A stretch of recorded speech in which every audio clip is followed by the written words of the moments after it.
So let's talk about the big question, buy or rent. Which one is better? Yeah, well, I get that question asked a lot.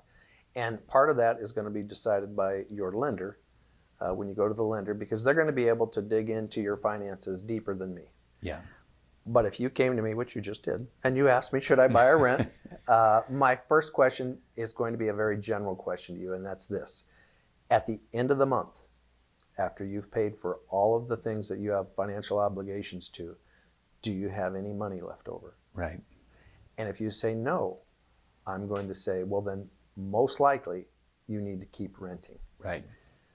And there's a lot of agents, there's a lot of lenders who won't give you that answer, but that's the truth. And after almost 2 decades of doing this, I've seen a lot of buyers buy homes that shouldn't have. They weren't ready financially. They just were not ready yet, because houses cost a lot to maintain. It's not just, can I make the payment? That's the problem in a real general sense with our culture, is we ask, how much per month, not how much is this going to cost me? Right. And so you'll find a willing agent or lender that's willing to push you into a house pretty darn quick, and a willing seller to sign on the dotted line with you, but they're not as concerned about how is this going to affect your life.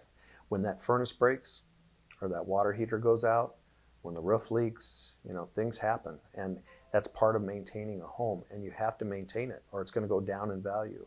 So when you don't have any money left at the end of the month in your budget, yeah, you can make that payment, but now you're going to be tempted to go put that on that credit card.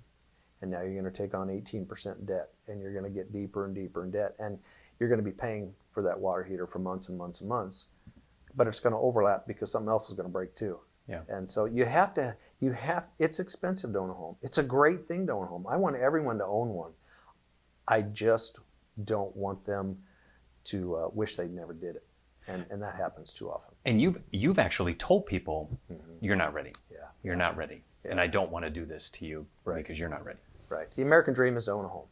But as others say, many others have said it just like this, you can enjoy the American dream of owning a home, but for many it becomes the American nightmare. Right. And it's basically they either didn't purchase it right, they didn't have the right terms, they overpaid, they didn't get the house inspected, all the things that hopefully a good realtor is going to help you through. But first and foremost, they just weren't ready financially many times. And as soon as there came up a problem in the house, it was overwhelming to them financially, and it buried them. And that dream became a nightmare overnight.